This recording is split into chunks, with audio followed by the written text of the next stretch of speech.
The hallmark of our time is ruin.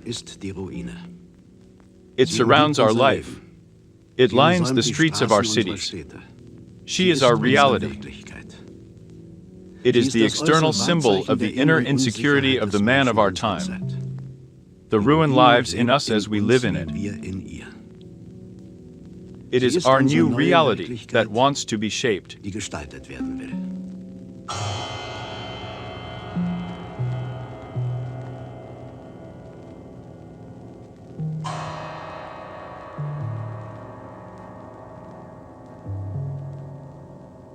In this reality, as Hans Werner Richter sees it in the ruins of Berlin, at the end of the war, of the once 4, dry, to dry still live millions of people, and with them doubts and hopes for the future. Everything was lying fallow. It was all on the ground. A single house was still standing somewhere, otherwise it was just rubble, debris. It was like a ghost town. It was not believed that Berlin would ever become a city again. You had to adjust to a new situation, that you didn't know what kind of situation it was. You had to live the hours without prospects, from hour to hour, from day to day. For me, there was only one thought: never war again. That may sound pathetic, but that was our basic idea at the time. Never be a soldier again. We were faced with a completely new but destroyed world. As a young person at the age of 22, one still had illusions. This feeling of having survived inspired all of us to start from the beginning, to create something so that a new form of dictatorship, this fascist dictatorship, would not come back again.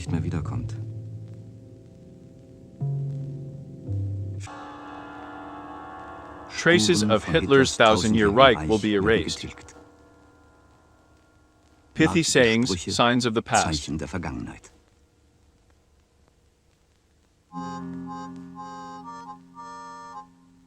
The guns have been silent since the 2 May. The soldiers of the Red Army, at the head Commander-in-Chief Marsh Dukov and City Commander General Colonel Sarin, take possession of the city. They determine the fate of the city and its inhabitants in the first 2 months.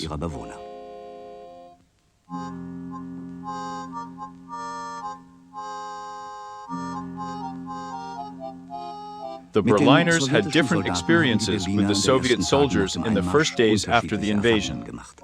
Many have been victims of assault and rape. For days, women did not dare to go out into the street. Others experienced officers who stood protectively in front of the women punish their own soldiers. He lived the good-naturedness towards children and received help through food donations.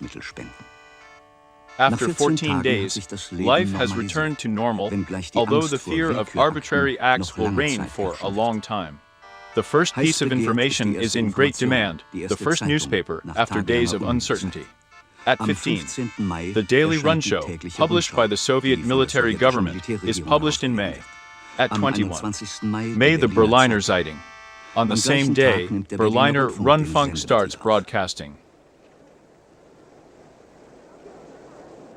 There are no postal and telephone connections yet. Notes on trees and fences, writings on ruins are for personal communication. City Commander Berserin has in command number 1 from 28 April the resumption of public utilities. Personally, he drives from district to district to convince himself of the compliance with his orders. Just as here at the Teltower Dam in Zellendorf, the Soviets set up local commandantships in all districts. To establish order, they oblige men known as anti-fascists, appoint them as overseers, mark them with a white armband, and allocate them to certain apartment blocks and streets. One could hardly speak of powers. You were such a kind of force of order. I was able to occupy apartments, make compulsory admissions. For this I had the food distribution. If the number of residents did not match that of the cards, one could be arrested. Auxiliary police officers with an armband German police, after the discovery of old uniforms in appropriate official attire, must ensure order without weapons. For example, that the curfew is observed from 22 to 3. Watch until 5 in the morning, Moscow time. Others regulate the barely existing traffic. From the first day, the Soviets have barricades cleared away and roads cleared. Just as people were letting themselves be seen on the street, a Russian man came, pressed a gun in his hand, and said, "You raboti." Then you had to spend an hour shoveling dams up to the curb. After that, there was half a piece of rubber bread, and they were released. By this measure, which is often harsh, because the soldiers arbitrarily obliged the residents of entire apartment blocks in the evening and at night, they managed to make all the main roads passable for traffic within a fortnight. In the megacity, the traffic problem can hardly be solved in view of the destruction of vehicles and railway tracks. Out of almost 3,000 trams before the war, only 93 are still in use. People walk 4 miles.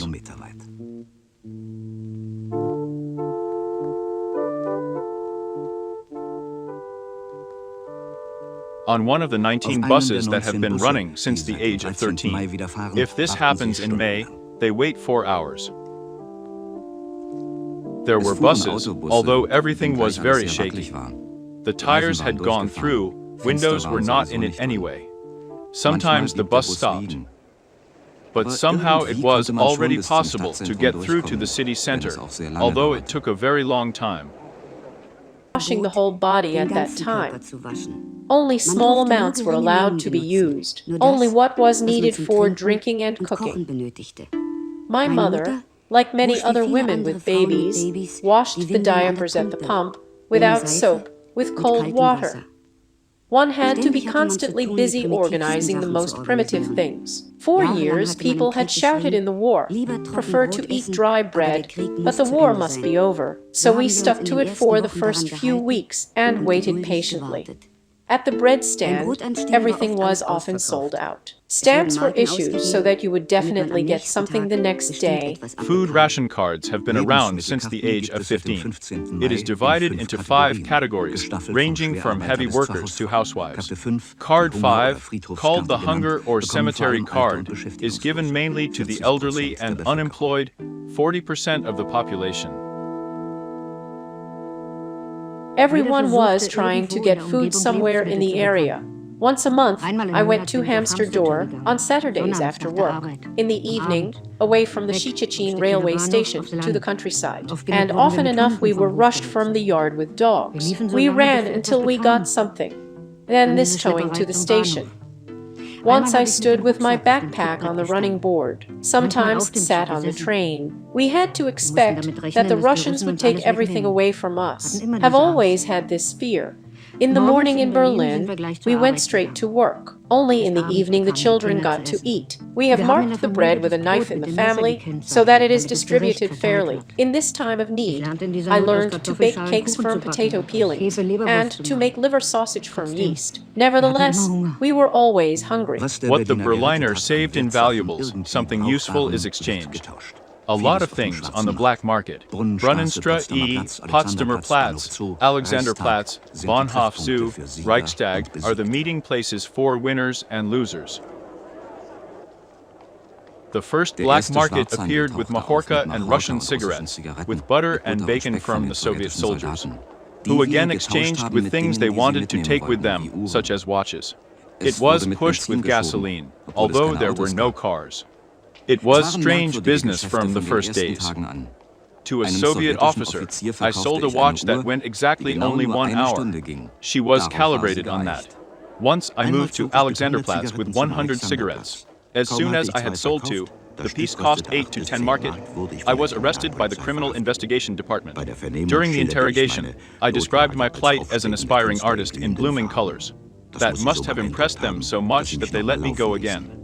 When they handed me back my boxes, with the 100 cigarettes I had, there were only 50 left in them. I thought it was very human. I was arrested with 5 women and taken to the Russian commandant's office at Unter den Linden. We were terribly scared, but we had to peel only potato as a punishment. Then we were fired.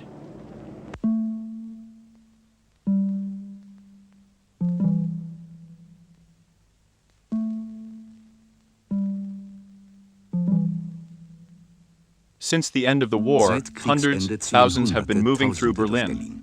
Refugees and displaced persons from the Eastern Territories, about 4,000 to 5,000 daily. At 28, in July, signs will be posted on the access roads to Berlin, with the indication that you are allowed to stay in the city for only 24 hours. The 48 transit camps are overcrowded.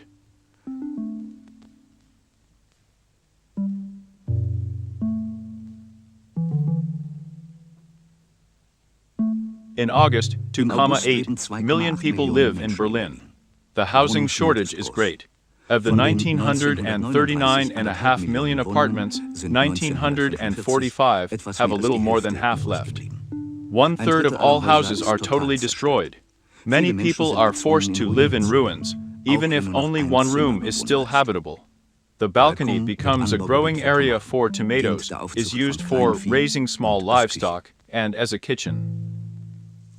The corridor was 10 meters long. Only the back rooms were habitable. Everything else, debris. That's where we lived. We had 3 chickens and a duck, who lived with us in the apartment. The duck ran along the corridor and guarded our apartment.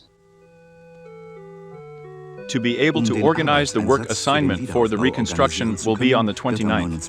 May introduced a reporting obligation for all farms, households, and women aged 15 to 65 years. With their buckets, they carry off piles of rubble, clean bricks from plaster and mortar for further use. Tens of thousands of women from the rubble make it possible to rebuild Berlin. I did this for 2 to 3 years, until I had nothing to wear anymore. They got tools, but no work clothes. I didn't have any gloves anymore either.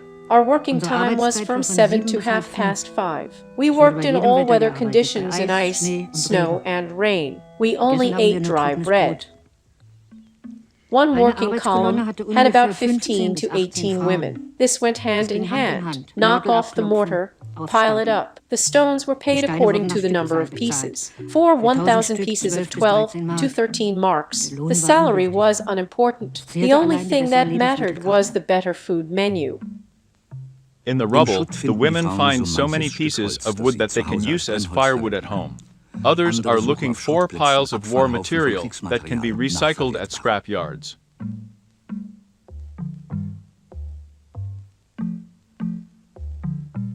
The inventiveness is great. Gas mask filters become sieve ladles, steel helmets become cooking pots. Some are content with an elastic band. Everything is in short supply. Everything is needed.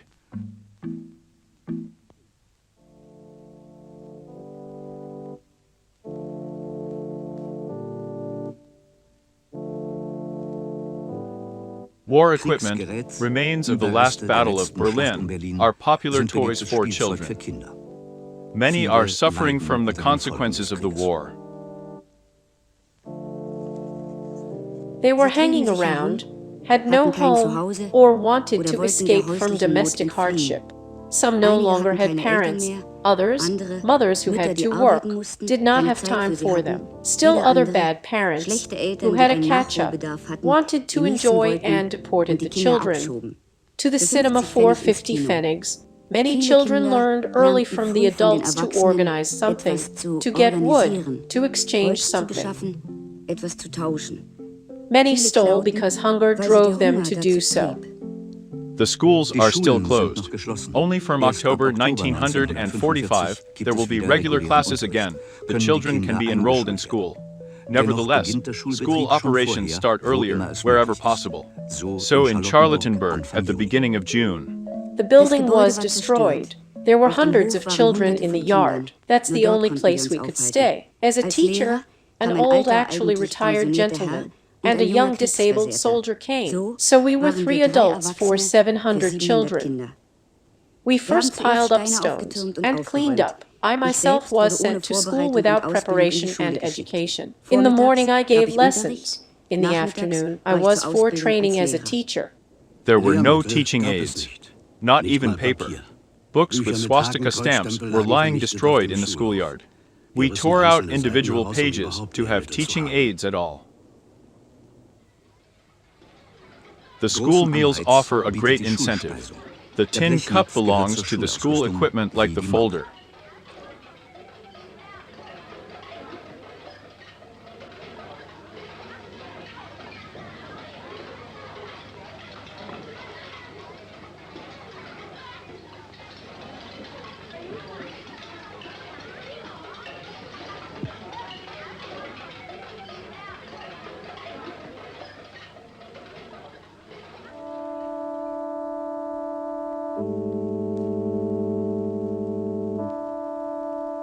Coping with the neglected young people was a problem, not only for the police.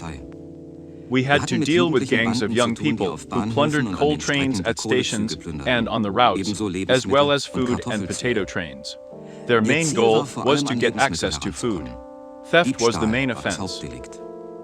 In the black market, children were also picked up, sometimes only 5 years old. We then handed them over to the district office, the Youth Welfare Service. The administrative offices tried to accommodate the care in educational institutions. East or West didn't matter. The Youth Welfare Service was rebuilt after the war. The youth hostels were partly open, partly closed. Here, the young people learned a craft, for example, making coats from blankets or sewing rag dolls from the remnants of patches. Here, they also introduced to culture made events. So they were off the road. Help for the children comes from different sides. The British are organizing the action stock, the deportation of 50,000 Berlin children. They are supposed to spend the winter in the country.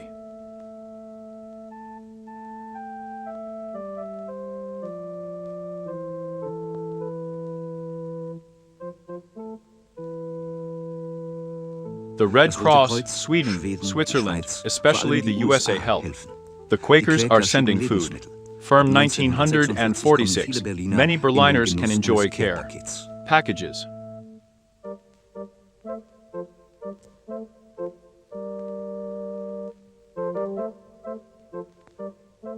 Especially old and sick people need the support, the task of the social welfare Greater Berlin. The first items of clothing are received by victims of fascism. Excursions, coffee trips, events for the lonely who have lost their loved ones in the war, and now have to live alone on the edge of the subsistence minimum, a life that rarely seems worthwhile anymore.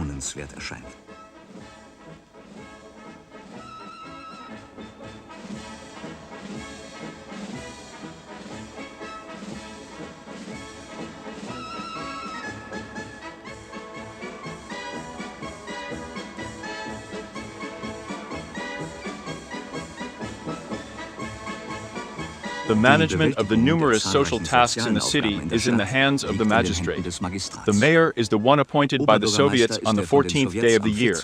May appointed nonpartisan Arthur Werner. He promises, "We will make Berlin a city of progress."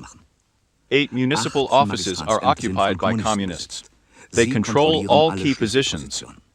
Some departments are taken over by specialists from the bourgeois camp. Professor Sauerbeck is responsible for health, Hans Scherun for construction and housing. The work of the magistrate proceeds within the narrow limits set by the occupying power. Walter Ulbricht puts it this way: it has to look democratic, but we have to have everything in our hands. At 10. In June, political parties are approved by the Soviets. Already at 11. June is the founding call of the KPD. The chairman will be Wilhelm Pieck. I was convinced by the thoughts of an old comrade that the best way can be taken with a socialist development after the fascist dictatorship. Old communists told us what communism is. Not only that everyone would have enough bread once, but also enough fur coats. In communism, everything will be there in abundance. Optimism, the watchword for the Liberal Democratic Party, which, like the SPIN and the CDU, will be founded in the following weeks.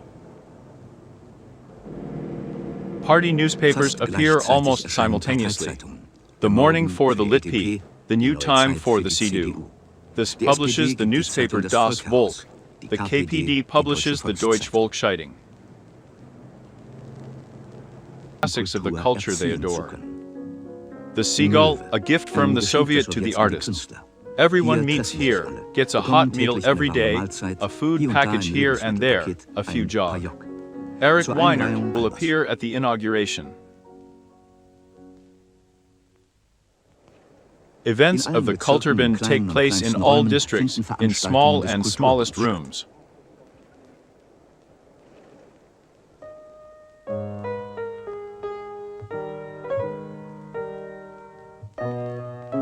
By Johannes R. Becker with writers, artists, scientists, teachers, and students at the ACT. Founded in August 1945, it is initially overdivided, is intended to serve the anti-fascist democratic reconstruction, not to impose any ideologies, but to strive to awaken and promote the true spirit of humanity.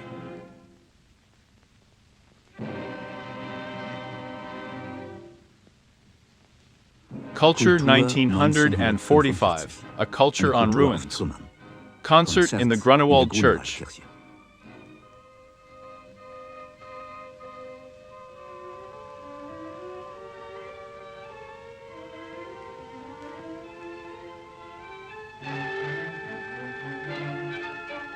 After the war, I took everything that was possible with me, despite the work. The most beautiful thing I had, I put on and then ran for an hour or two. I took it all on myself, because I wanted to catch up so much. There was a real need for music, for culture.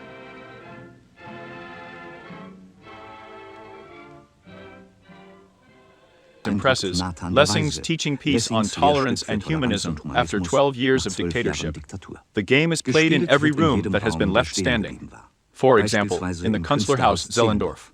Jürgen Felling stages the Urfaust with O Haas, and Johanna Maria Gorwin makes dedicated art under difficult conditions. The Berliners are mainly pushing for distraction and relaxation. Operettas and funny games are in demand. The newly opened Schlosspark Theater plays Three Men on a Horse, a carrot for cheerfulness, as Friedrich Luft judges. The production of Boleslaw Barluk with his leading actress Hildegard Neff has sold out 100 times.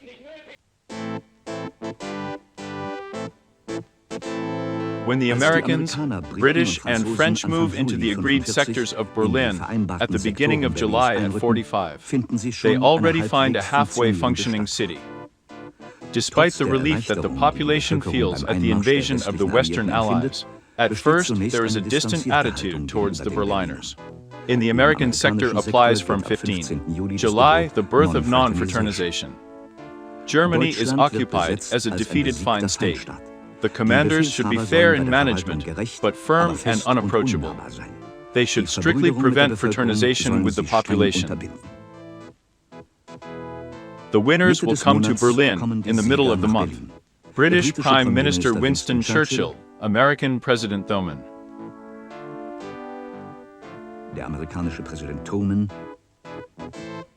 Generalissimo Stalin. Due to the strong security measures, the freedom of movement of Berliners is restricted. Deprived of their eyes, the Big Three are discussing the future of Germany, not far from the city limits, in Sicilienhof Palace in Potsdam. President Thurman.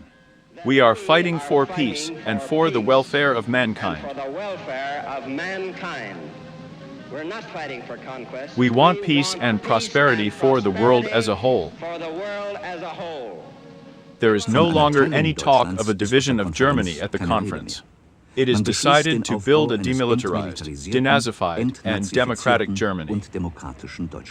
But the Potsdam Agreement of the two, August, already reflects the beginning distrust. It ensures the individual allies a high degree of independence in their respective zones and sectors. 2. The Allied Control Council with the King General, Marshal Zhukov, General Eisenhower, and Field Marshal Montgomery will take place for the first time on the 30th, in the former Kammergerichtsgebäude am Kleistpark. The military commanders exercise power in the occupation zones on their own. They govern according to their socio-political ideas. The construction of a unified economic system is therefore called into question from the outset. On the occasion of the surrender of Japan, the Allied forces demonstrate at a victory parade on the 7th September in front of the Brandenburg Gate Unity. In the following months, however, the different points of view become increasingly clear.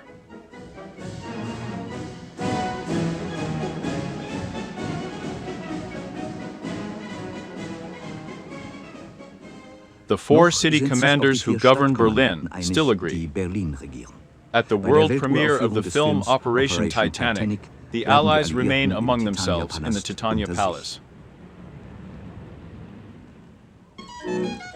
The Western powers are establishing themselves in their sectors, where the Soviet military government had shaped much according to their ideas.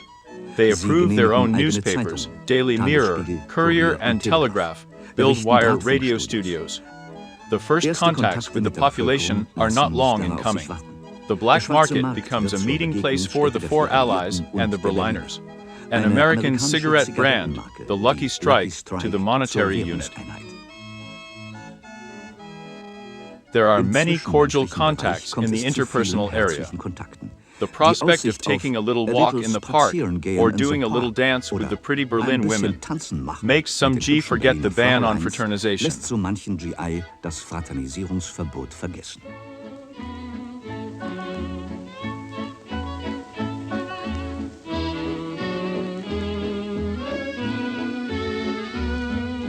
In the Femina bar, the atmosphere was unique.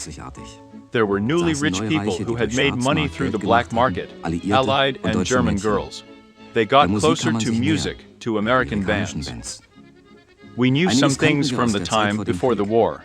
There were strange drinks, alcohol, a hard set for alcohol, and the 3% beer, which was relatively cheap. In the beginning, the Russians came, brought bacon and vodka to the amazement of the Americans. But soon they retreated.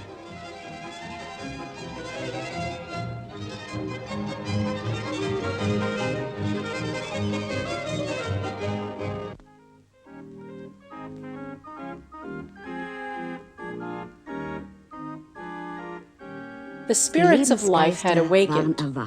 The beloved Kurfürstendamm attracted.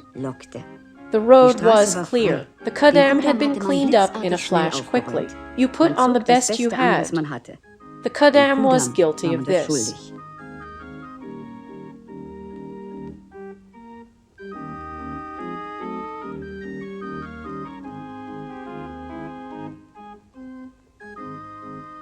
There were wonderful restaurants in the ruins. What was not completely broken was opened. Cinemas and cafes.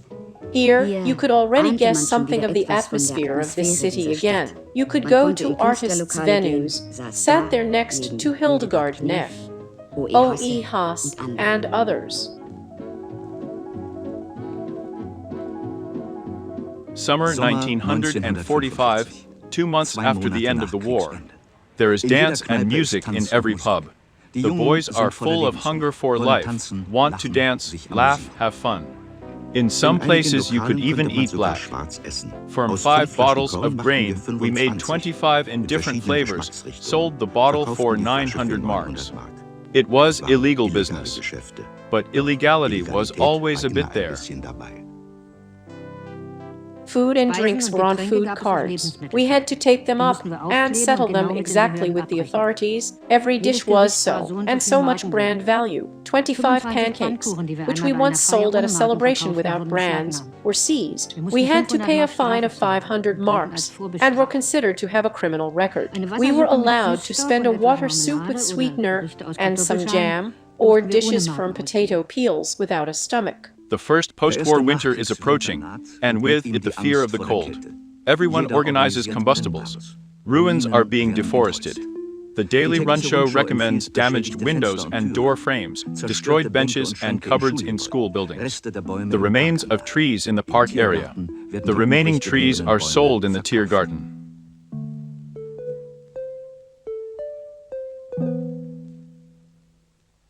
Many go to the surrounding forests and chop wood, but no measure is enough to warm the apartment enough. Cardboard and wood as windows do not seal. Winter will be a test.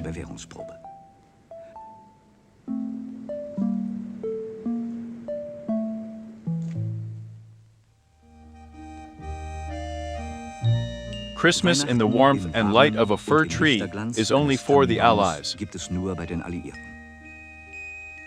The Soviet soldiers invite German children and give them presents. Looking back, Walter Scheel says about the importance of this Christmas 1945. Christmas, the feast of joy and peace, hope and love, faith and forgiveness. Has a Christmas ever brought these values to life as vividly as 1945 did then? There was the great joy that the family had come together again for this celebration. The joy of picking out a small gift wrapped in carefully smooth-coated paper. 1945, none of us knew how it would go on. The future was more than uncertain. But we were not afraid of the future. The future was our hope. The future would be called peace, and we were dominated by the thought of how we would shape this peace.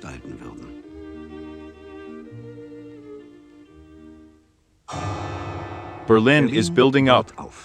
At the turn of the year, Wolfgang Weyrauch writes, "Our Berlin is full of enthusiasm, energy, tenacity, and courage." There are people who say, "Berlin, this is no more." You're right. The old Berlin is no more either. The bombs blew it away. A new one is coming for that. It's coming. It's coming, rely on it.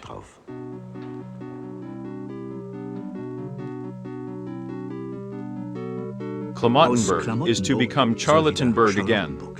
The Berliner wants to make something of his city, this ruin. Building is the crucial word. This time was the happiest, because creator roughest of my life.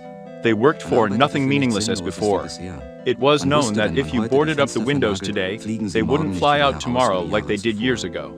Then they remain nailed until there are glass panes again. Workers are needed. In quick courses, women learn the masonry trade. Rubble women, young girls become bricklayer students, turn their unskilled activity into a profession. Students from 6 countries voluntarily participate in the reconstruction of the old Friedrich Wilhelm University. There were special assignments and special shifts after the official work.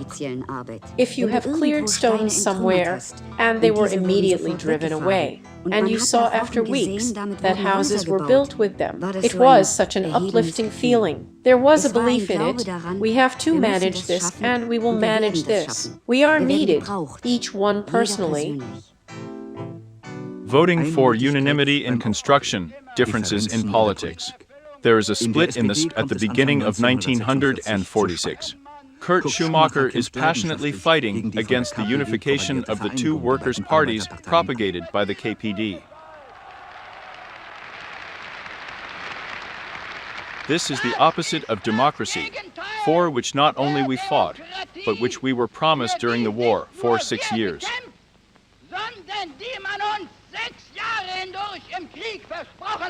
We are not willing to take responsibility for decisions that go against the deeper meaning of democracy, socialism, peace. But he can attend the Unification Party Congress of the Berlin and KPD from the 14th. April cannot be prevented in the eastern sector. Previously, 82% of the members had rejected the immediate merger in a ballot in the western districts. Nevertheless, a majority voted for cooperation. In the Soviet sector, the vote had been suppressed. The pressure on the leadership of the Berlins is too great. In the Friedrichstallist, Otto Groth is probably committed to unity. 6 days later, the Socialist Unity Party of Germany is founded.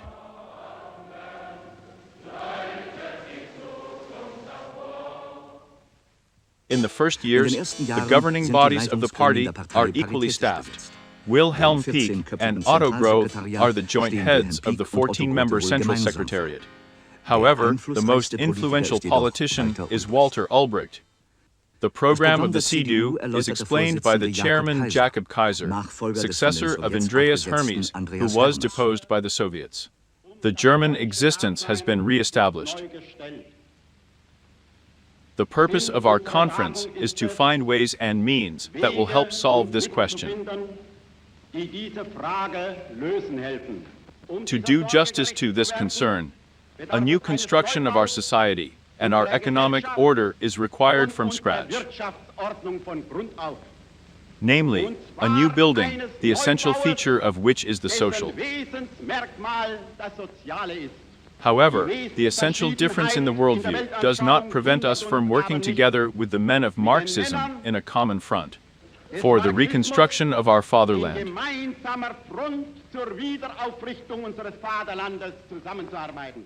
The fight against fascism, the honoring of the victims, is one of the special tasks of the magistrate, in the sense of the Soviet military administration. At 9 September 1945, the first memorial rally takes place. At noon, church bells rang. People came from all districts of the city. We took on the hardships of a long way to honor the dead. In the crowded Nuckel Stadium, Mayor Werner spoke. If the victims of fascism are always among us with their spirit, their suffering has possessed a historical meaning. In the future, we will direct the idealism of our youth to this liberal heroism of the political fighter.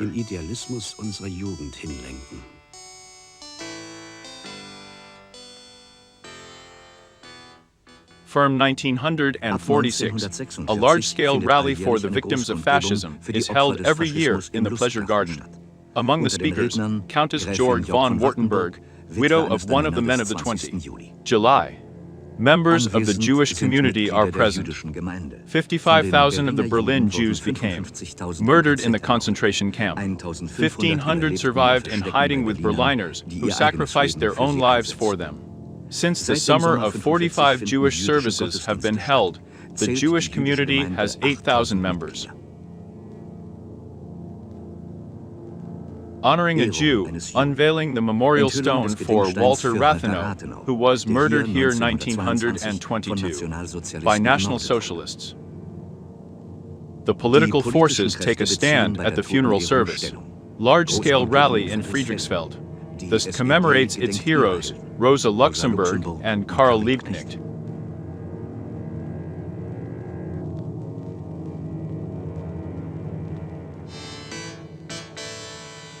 Specification. Karl Froelich in front of an American courtroom. If they did not convert to Buddhism, they would be taken to their studios. Then they would have converted to Buddhism. No, so. That's just that. A comparison.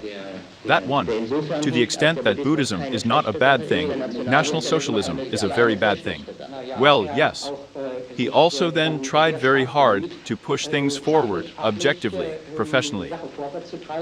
In the movie Camera. As president. Professor Froelich, party comrade since 1933, is exonerated. No activity. District Court Berlin-Pankow, autumn 1947. Trial in a Soviet military court. There are crimes in the Sachsenhausen concentration camp. Process observer.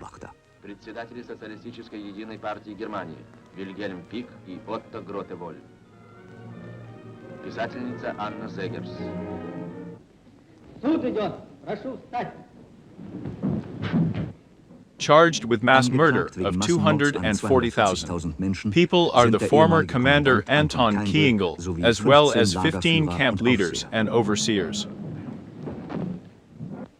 Confess this on your statement that from autumn 1943 to April 1944, in the Sachsenhausen camp 33,000 prisoners were destroyed.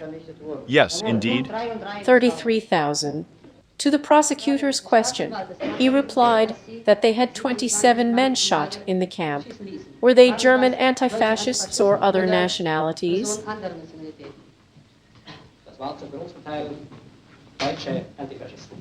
Большей части это были немецкие антифашисты. 13 defendants are sentenced to forced labor for life. Sachsenhausen has been the location of the Soviet secret police since August 1945. She imprisons Nazi criminals, members of the NSDAP, so-called capitalists, opponents of the founding of the state, and arbitrarily denounced persons there. By 1949, 20,000 are coming here. People lost their lives, including the actor Heinrich George. In this camp, many Berliners disappear who are kidnapped from the western sectors and, after 49, are partly deported to Siberia. Those persecuted by the Nazi regime include members of the Catholic and Protestant churches. Bishop Count Preysing, active in the resistance, 1945, appointed cardinal by the Pope at Christmas, preaches in the Andean Church in Lichterfeld. For the Russians, the church was an anti-nationalist institution. She had credibility. Pastors of the confessing church had met representatives of communist organizations in prisons. As a result, the Russians recognized the Kir as an opposition church. We pastors had a certain independence among the Russians. Sermons were not censored. Only topics about the state and the church had to be submitted as a manuscript. There was a big influx in the communities. The church attendance was as strong as never before. The reason for the influx was hope for personal help and advice. Then a certain need for security at a time when a lot of security had been lost for many.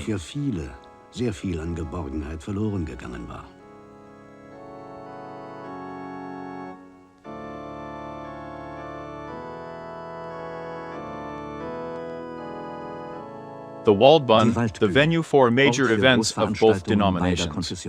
The Catholics celebrate a pontifical mass, the Evangelical Church 100 years of intermission. Church facilities were not expropriated. In this way, the church can continue the social work that is so important right now. In homes, hospitals, in the station mission. A helper system is launched. A lot happens on an individual basis through the personal commitment of the pastors. Official affairs are the responsibility of the church leadership. Otto Dibelius has been Bishop of Berlin since the end of 45.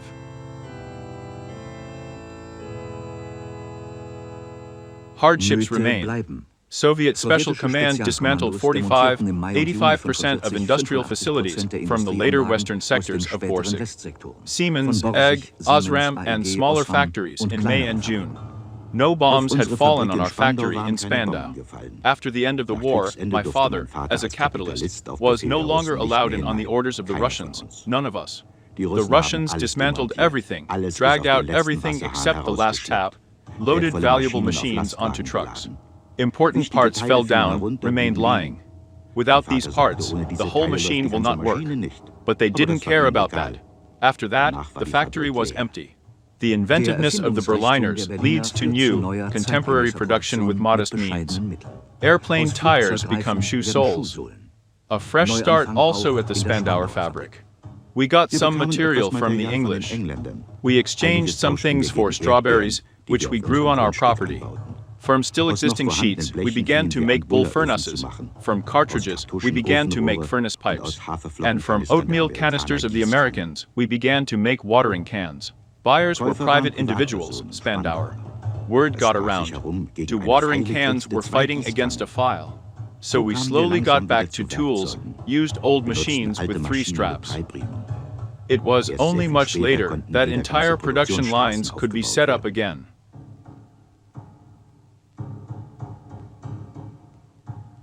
Step by step, it goes up and forward. Track systems for the S-Bahn and U-Bahn are being repaired, so that all U-Bahn lines are passable, already 2 years after the collapse.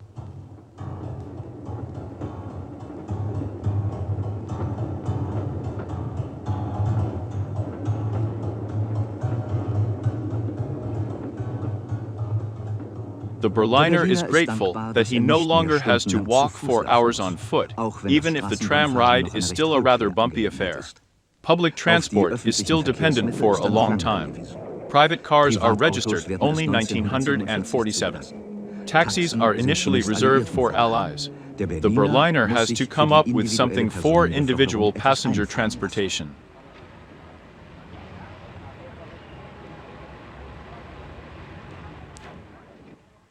For allies, the fashion show at Horn. Fashion, a term for Berlin. The Berliner has not forgotten what fashion is. Even if she can't buy these models, she conjures something out of nothing, inspired by advice in the magazine Der Start.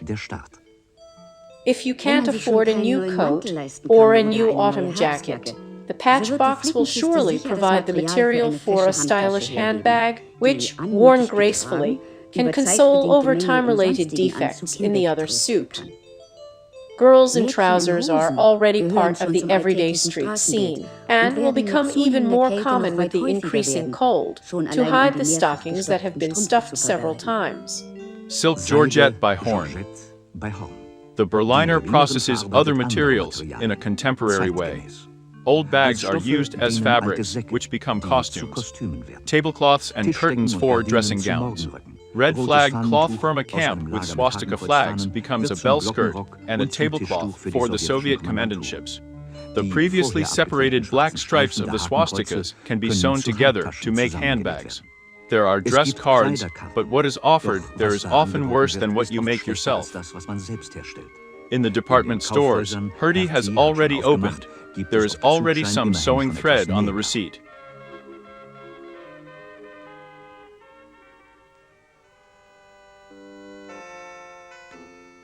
"85% of all Berliners complain about a lack of footwear.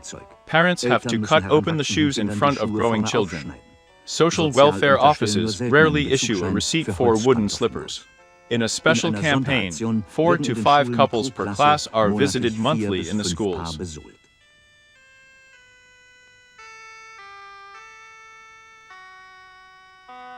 Usually repairs at the shoemaker take weeks, unless you have a lucky strike to offer.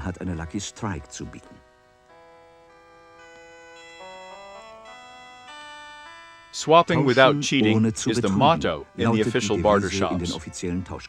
Expendable versus urgently needed.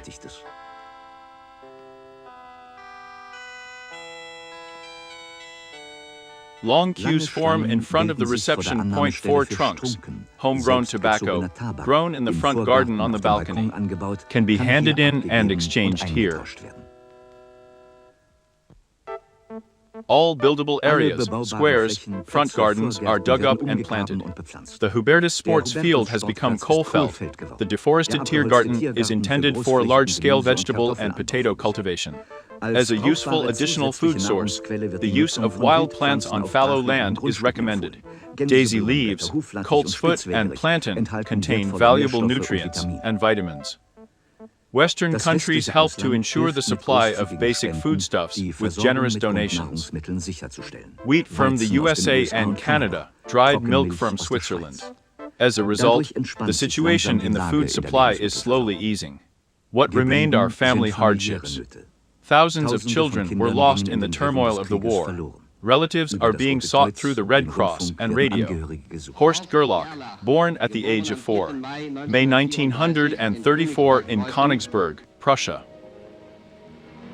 Manfred and Heinz Kuchera were born in April 1942 and April 43. This unnamed boy was born on 3 July 1945, found in Friedrichsfeld. Peter, surname unknown, found in Creuse, Ostbahn, about 4 years old. Child without a name, found on the transport from Rassenburg to Berlin. Dieter from East Prussia fell out of the moving train. Manfred Jock from Gdansk, 4 years old. His mother has died.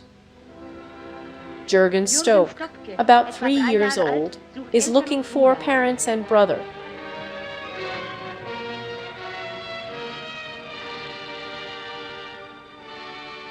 Every week, the Eyewitness, the newsreel of the Soviet-occupied zone, presents parentless, lost children. Over 300 find their way back to their parents on this way.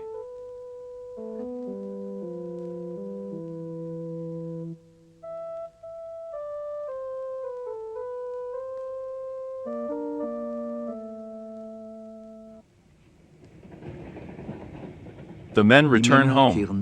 By August 1946, will meet 450,000. In Berlin, over 120,000 stay in the city. They come full of dreams, hopes, and encounter the harsh reality.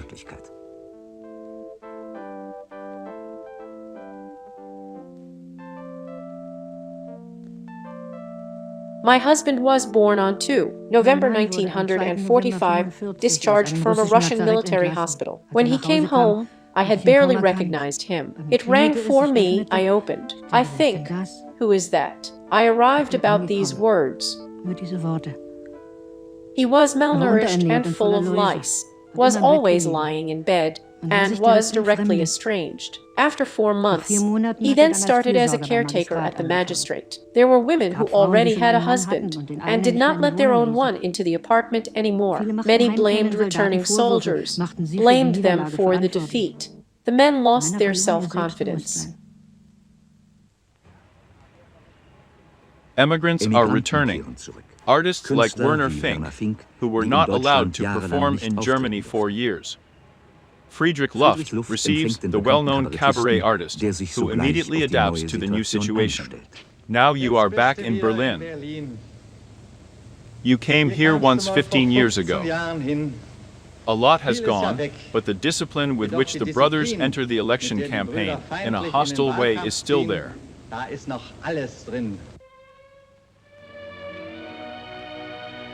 Wilhelm Furtwängler has also returned to the cities of his success.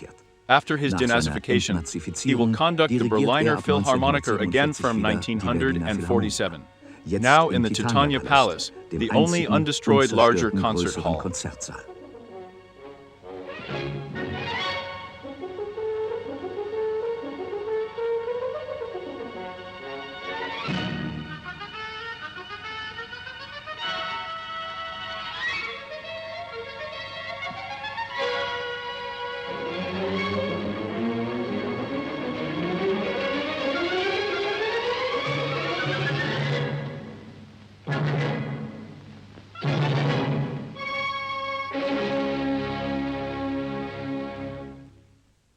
Once filmed poets celebrate the Day of the Free Book in front of the Berlin University in memory of the book burning on the 10th, May 1933.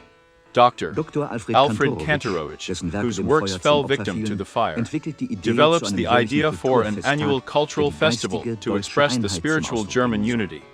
Jean-Paul Sartre, spokesman for the existentialists, is coming to Berlin. Authors are played who have been withheld from the Berliners for the last 12 years. In the Hebel Theater, Jürgen Felling rehearses a rich play Die Fliegen. Red marks in the corpse's shoulder. Lord God, check again. Red blood in the flesh, so shall be guilty. 7th, the flesh traces the culprit. How young they are, how beautiful. They are. Rejoice. All too often the criminals are old and ugly. The joy of destroying beautiful things is all too rare.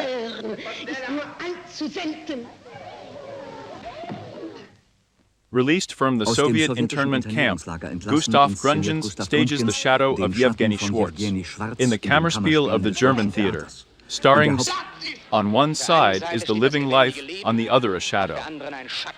All my findings speak in favor of the fact that a shadow can prevail at most temporarily.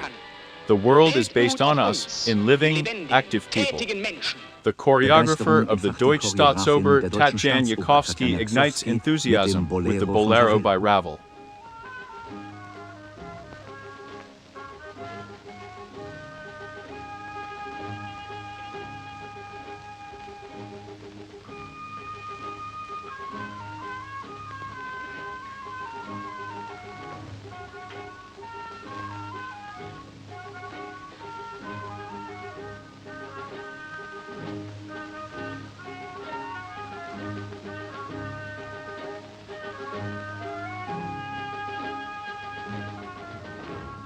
Artists work as if obsessed, hungry, freezing.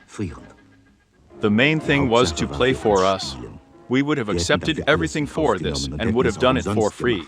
I still claim today that if you have a strong professional motivation, you can't actually do anything to the rigors of life.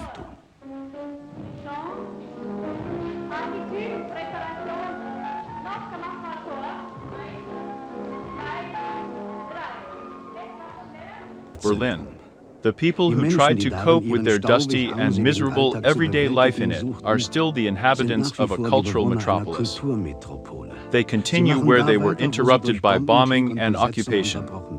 As actors on the stages and orchestra podiums, as an audience and as a critic. The film city of Berlin is awakening to new life. Sisi and Defa call for reflection. Celebrities from politics and culture come on the 15th, October 1946 in the Admiralspalast for the premiere of the first feature film of the Defa. The Murderers Are Among Us.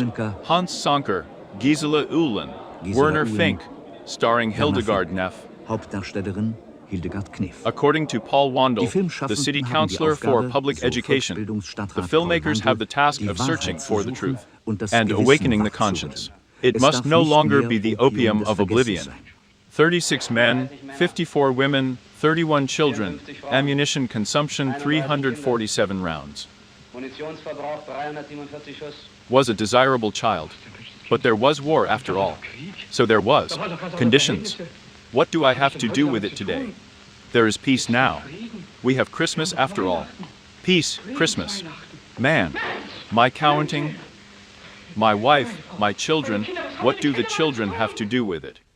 Exhibitions show pictures that were considered degenerate and were not allowed to be shown in Germany. We knew no Picasso, had never seen Ernst before, were completely clueless by the Nazi art. Everything was catching up. In the old city castle, a room that had not been destroyed was reserved for exhibitions. I first walked through rooms, the open sky above me, and then I saw the French and German Impressionists. Lieberman saw everything for the first time. One of the so-called degenerate artists was Max Pechstein, who was dedicated to the reconstruction of Berlin's art life at the Hochschule für Bildende Kunst. Old Berlin traditions are back. The neighborhood is alive. Zill's offspring play hops, and you know how to celebrate again.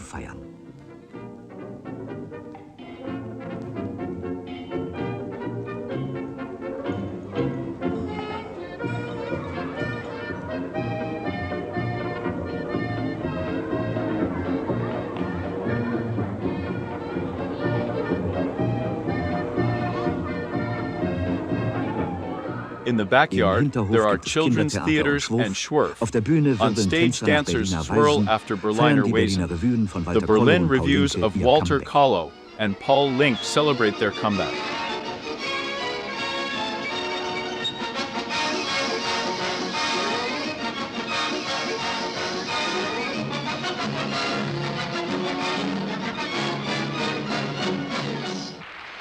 The girls are marching in the Friedrichstallast, remembering the Hiller, the Tiller girls. Scenes as usual.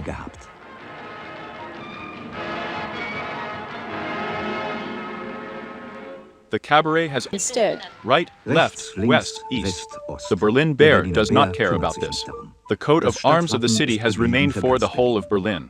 The bears can be admired in the Cologne Park. The zoo was badly destroyed in a night of bombings. Only 92 animals survived, including an elephant, some baboons. Things have clearly been going up since Katharina Heinroth became director. The Berlin Zoo will soon be an attraction again. The trip to the Heeren, Muddelsee and Wannsee remain the favorite destinations of Berliners. in the summer, our family was at the water every Sunday. One could forget the meager life in the ruined city a little. Here it was like before, crowded as always. Only the uniforms of the Americans and Russen brought us back to the present. There were no snack bars yet. Everyone brought something for the picnic.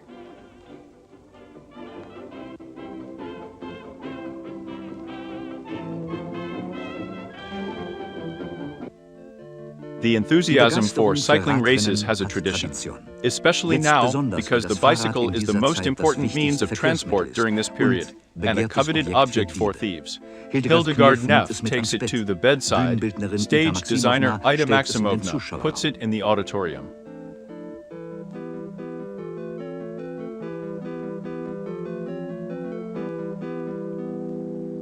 The six-day race enjoys the same popularity as in the Golden Twenties and under the swastika.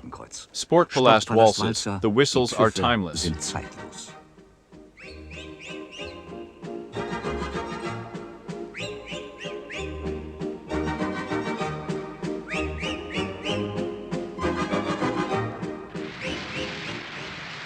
Boxing events are currently very popular. The Waldbund is sold out. In November 1945, the Allied command ordered that sports committees of the local government be allowed to supervise only sports that do not have a military character. This restriction concerned only amateur sports. Amateur boxing is considered to be the education of fanatical, steel-hard fighters. But professional boxing events may still take place.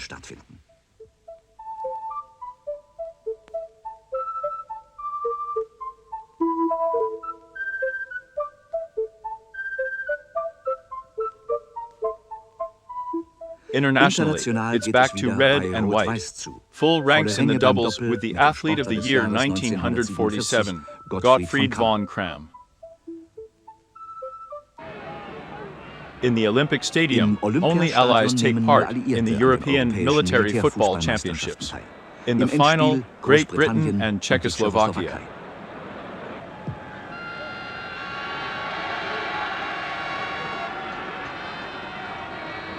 The Berliners are fighting on another level.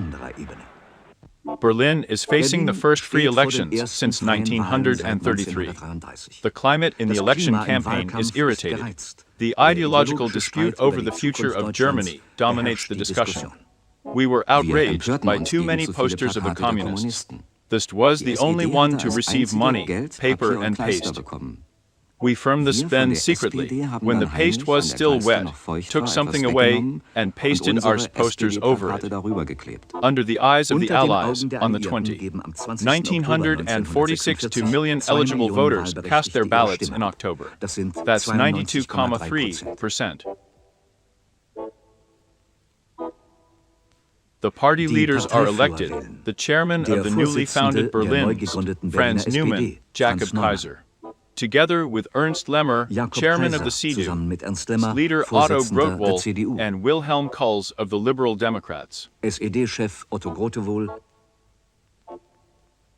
und Wilhelm Kulz von den Liberaldemokraten. 48.7% for the 22.2% for the CDU, 19.8%, LDP 9.3%. A debacle for this. The new city council will meet at the beginning of December. As the successor of Arthur Werner, Otto Ostrowski is elected by to the office of mayor.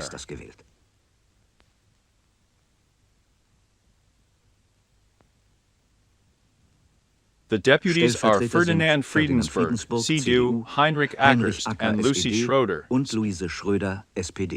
The power remains with the Allied Commandant's office. Ostrovsky will not last long.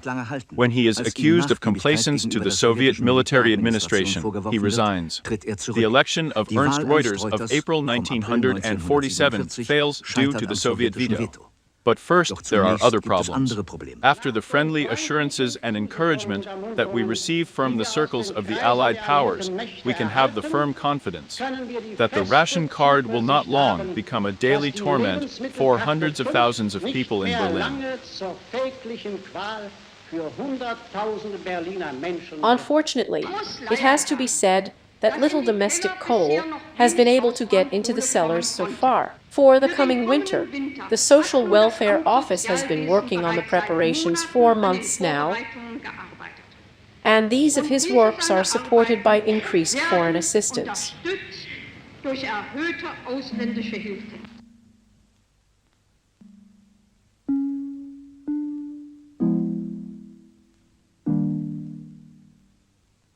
Each household, regardless of the number of people, is allocated 1 centner of coal for the winter. Again, fuel needs to be additionally organized. The city is taking action. Myler AM Funkturm for the production of charcoal, allocation of street trees to individual households. Zuteilung von Straßenbäumen an einzelne Haushalte. They cut down trees without having any idea how to do it. Here and there was a turning weakness. The wood was too damp, hardly to heat. It was smoking all over the apartment. The stumps also stank horribly because they were wet and resinous. However, those who brought stuppen got warm 3 times. Once during chopping and sawing, once during transport, and once during heating. No one knows yet how hard this winter will be. At the beginning of 47, a frost period sets in. For weeks the temperature does not rise above the freezing point. On average is -6 degrees. The children have a maximum of 2 hours of lessons in shifts in the few heatable schools. Some come only for daily school meals. In the apartments, as a rule, one room can be heated to 5 to 10 degrees. The others have an average of 0 degrees. Water pipes freeze. We collected everything that was flammable. On the streets, they collected a coal salute that had fallen down somewhere, burnt pieces of furniture, but the apartment remained cold. There were no windows yet, only cardboard, wood or at best X-ray plates, which we hang with blankets. We were dressed in bed, several people together to warm each other. Every day the newspapers publish the names of people who died of hunger and cold. There are hundreds, especially old people, who no longer have the strength to resist. In February, Ostrovsky appeals to the world. We can't anymore. Help us. Save the people. The city provides emergency shelters, orders that restaurants become thermal shelters.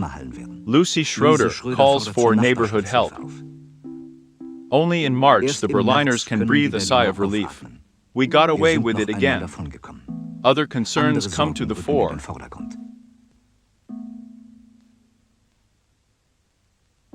Sectors division, boundary lines are drawn, a wedge is between the ideologies is growing in acuteness. Karl Edward von Schnitzler and Peter von Zandt discuss on Berliner Rundfunk, which is in the British sector, but is subordinate to the Soviet military administration. Erich Honecker gets the Free German Youth on track. In the beginning, Christian youth associations had come. They wanted the construction, but not ideological paternalism. When Honecker puts the ideas of socialism and communism 1947 more and more in the foreground, they stay away. The Soviet youth should be a model for the German youth. Having gained the lasting impression in the Soviet Union, it is that the Soviet man and the Soviet youth love peace, fight for peace and work. May the German youth therefore work with the same determination for this high goal of humanity. 30 years you come in a minor. This is the peaceful way of a youth who knew how to fight like the cause of peace, progress, and socialism.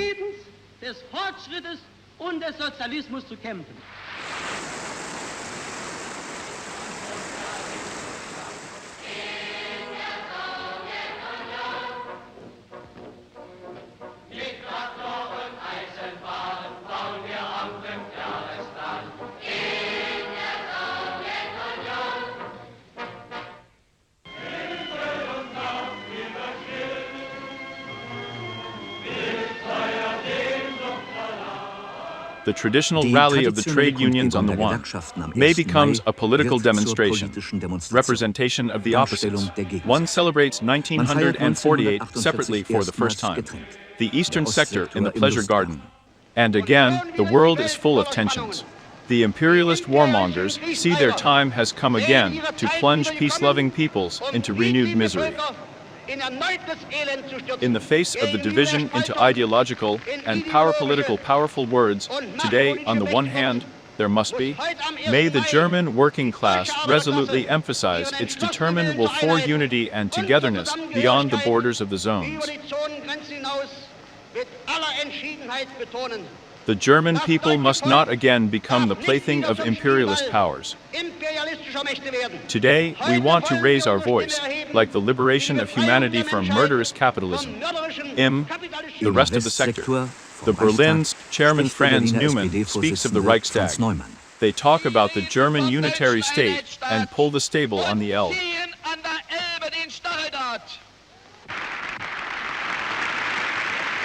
Here are the thoughts of the millions in the Eastern Zone who, without political rights, long for the day when they can stand up for freedom and justice together with us, with the Germans of all zones, of all borders, single-handedly.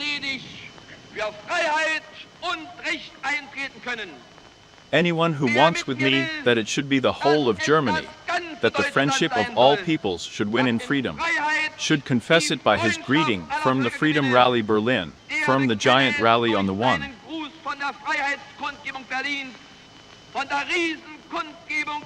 May 1948, on the Republic Square, by his reputation, by the confession of all decent Germans. Freedom. Freedom. Freedom.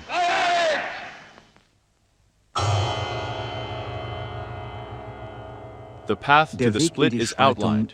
At 16, in June, the cooperation of the Allies ends. The Soviet delegation leaves the commandant's office in Dahlem. In the Western zones, the Soviet military administration has a form for the Soviet occupation zone and Greater Berlin to follow. The diary of a Berliner tells about the rash events. 23. June 48, early, Russians are carrying out currency reform, advising allies, announcement announced. She comes and does not come. Tension, anticipation. 1 o'clock at last message. Statement of the American commander. Monetary reform does not apply to Western sectors. Protesters walk to the townhouse in the afternoon. Protest against the imminent introduction of the Westmark, against two currencies in one city. 60 marks per head in a ratio of 1:1 are to be paid out. Bills are stamped with a waypoint. After the meeting, hand-to-hand fights, throwing stones. Friedensburg is physically attacked.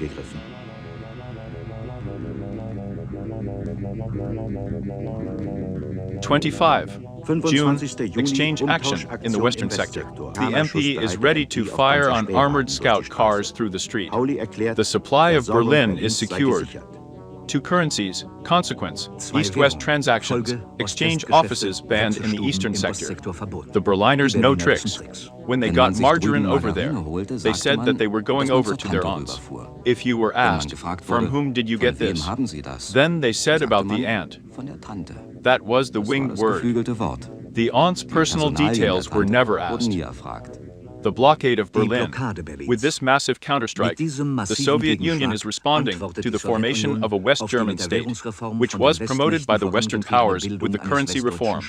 At 24, in June, all access roads will be closed, food and energy supplies will be stopped. There is electricity for 2 hours a day, sometimes at night. Then hairdressers open, the women cook. The light times in the districts are different. It is worth to drive from one district to another. Profit, 2 hours of working time. The bicycle becomes the driving machine in a printing house. Tallow candles and carbide lamps give a sparse light. RIAS, the broadcasting company in the American sector, broadcasts day and night, as Berliners are not always able to listen to the news because of the power cuts. Loudspeaker trucks drive through the city. The consequences of the blockade will soon be noticeable. Companies, businesses are closing, applications for decommissioning and short-time work are underway. In Schönberg alone, there are 1,000 by the end of July. Soon the food will be scarce, but most people refuse the offer of the East to buy there. Anyone who does it anyway is considered a traitor. For the Berliner, perseverance becomes a struggle for freedom. The Western Allies decide to keep the outpost Berlin. The city is supplied from the air. US Commander-in-Chief Lucius D. Clay organizes the impossible, the aerial bend. I will go to Siberia rather than vacate Berlin. His determination inspires confidence in the population. Planes land in Tempelhof every 3 minutes, bringing food, coal, everything the city needs to survive. In the end, it will be over 1 million tons. Speed and precision during unloading are required to comply with the flight schedule. Berlin does not have to go hungry. We lived well in terms of calories during the blockade. Concentrated egg and milk powder, dried vegetables and potatoes. Sure, there was no change, but we accepted that. We were not spoiled and got full. With Americans, we were really indebted to thanks. Enemies become allies, become friends. werden Freunde. We'll be back. We are coming back to the east of Berlin. We are also coming back to the eastern zone of Germany. At 9. Am 9. September, Ernst Reuter appelliert Ernst appeals Reuter before vor 300,000 Berlinern Berliners to the world, where the people of Berlin raise their voice. This people of Berlin today is calling the whole world, you peoples of the world, you peoples in America, in England, in France, in Italy. Ihr Völker in Amerika, in England, in Frankreich, in Italien. Look at this city and realize that you must not, cannot give up this city and this people. Dass ihr diese Stadt und dieses Volk nicht preisgeben dürft. This was not an appointed squad that needed to cheer. It was the feeling that whoever is talking up, there is one of us. Everyone would have wanted to say that. Reuter was just the right man. After the rally, violent clashes of demonstrators with East Berlin police and the Soviet military take place at the Brandenburg Gate. The red flag is brought down. Meanwhile, Franz Neumann rushes to the Control Council and hands over a memorandum on the policy of oppression of the Soviets. And this, we ran along with more meaningful enthusiasm. We demonstrated that we did not want to belong to the communist sphere of power. This is how speeches continue to work, as was the speech by FEG Chairman Jędrzejewski at the 12th September in the Pleasure Garden in the western sectors without echo. The division misery must come to an end. The troubled population in our hometown must be able to lead a normal life again. Not as inhabitants of the different sectors, but as citizens of a unified city, just as Berliners. Unity, yes, but not under Soviet tutelage. The second elections are coming up. 5. December 1948. Berlin. The population, inspired by their participation in the election, their firm will to overcome this difficult situation today, despite all the difficulties.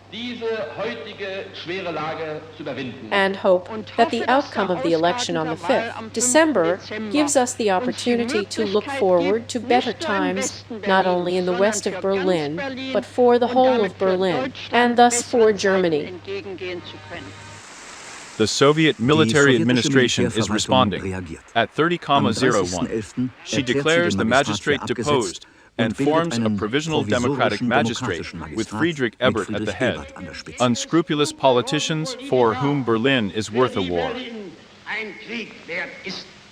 The admonishing ruins of our city, the suffering of its inhabitants, especially the young and the old, knows only one commandment. Peace, peace, and peace again. The next day, Ebert issues a house ban for the city councillors. Mayor Friedensberg is prevented from entering the town hall. We are trying to bring more misfortune on ourselves, and now we know that we have to defend ourselves against it, with every means at our disposal. Will you vote on Sunday? Yes. Yes. And you? Of course. Don't. Over there. But, of course, I will choose. May I also ask you quickly if you are voting on Sunday? But of course, when we choose, yes. Of course we choose. Yes, of course. We have to. The elections will take place on 5. December is held only in the western sectors. This does not take part in it. The voter turnout, despite anti-propaganda, is 86,3%, 64,5% SPD, 19,5% CDU, 16,1% for the Liberal Democrats. 2 days later, the new city council meets in the Schönberg town hall. Some chairs remain empty. Ernst Reuter, who was prevented from taking office for 1.5 years and was represented by Lucy Schroeder, is elected mayor, unanimously. The magistrate takes the initiative, despite or precisely because of the blockade. Mayor Friedensberg is looking for coal deposits to improve the energy situation. A new power plant is being built, and Freie Universität is being founded as a counterweight to East Berlin's Humboldt University. Another taxiway will be created in Tempelhof. The construction of Tegel Airport in the French sector has begun. Industrial production and exports are continuing.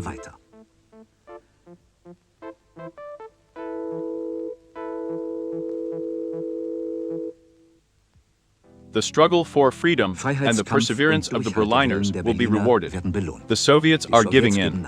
RIA's Berlin announces the lifting of the blockade for the 12th. May midnight. Radio, newsreel, press, Berliners, everyone is waiting. No one wants to miss the event at the border checkpoint Dreilinden. Not at night, not the next morning. The first cars from West Germany are greeted with cheers, decorated with flowers.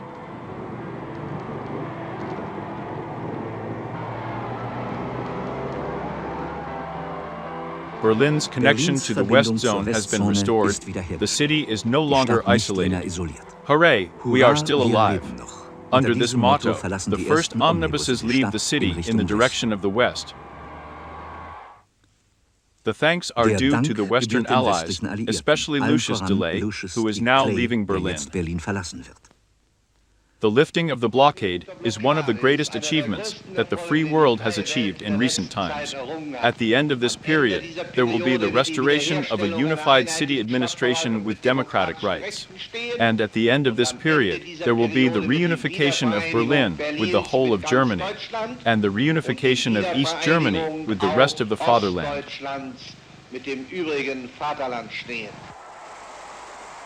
From the Schönberg Town Hall, the Berliners celebrate the end of the blockade. Celebrities from the future federal capital Bonn have come. Carlo Schmidt and the president of the Parliamentary Council, Konrad Adenauer. They send a clear signal that Berlin belongs to the Western community. Reuters demand that Berlin should become a showcase of freedom and economic prosperity is coming true, thanks to the Marshall Plan and ties to the West. The Berliners are amazed to see full displays, the first tropical fruits. But it is not economic aspects that cause many people to move from the eastern sector to the western sectors to give up their jobs. Stalinist pressure ideologizes all spheres of work and cultural life.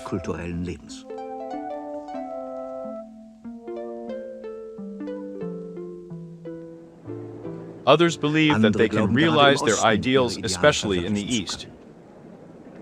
For me, there was no question of whether I could live better somewhere else. I have always believed that in our part of the city, the ordinary people who were not wealthy will live a more beautiful life here with us. I was convinced of this. Celebrates the founding of the Dürr on the 7th with a torchlight procession. October. Wilhelm Pieck becomes the first president. We felt that we welcomed our state, our government. It was a real great experience with a lot of hopes. I have never had any illusions that you can do everything overnight. But there was still a glimmer of hope that it was now an independent state, which we would build according to our points of view. To the western part, the free part of the city comes at 31.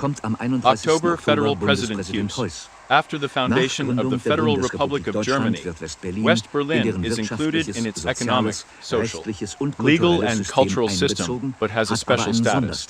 Berlin's fate hangs on West Germany, but the fate of all of Germany hangs on Berlin. Aber das Schicksal von Gesamtdeutschland hängt an Berlin. The Berliners can still come to each other at any time without hindrance, at Prenzlauer Berg or in Kreuzberg and Neukölln. The belief in unity was there. We belonged together, we celebrated together, lived together, and wanted to build together on the future of Berlin. Even Gunther Weissenbaum did not see 1947 Berlin as a frontline city of the Cold War.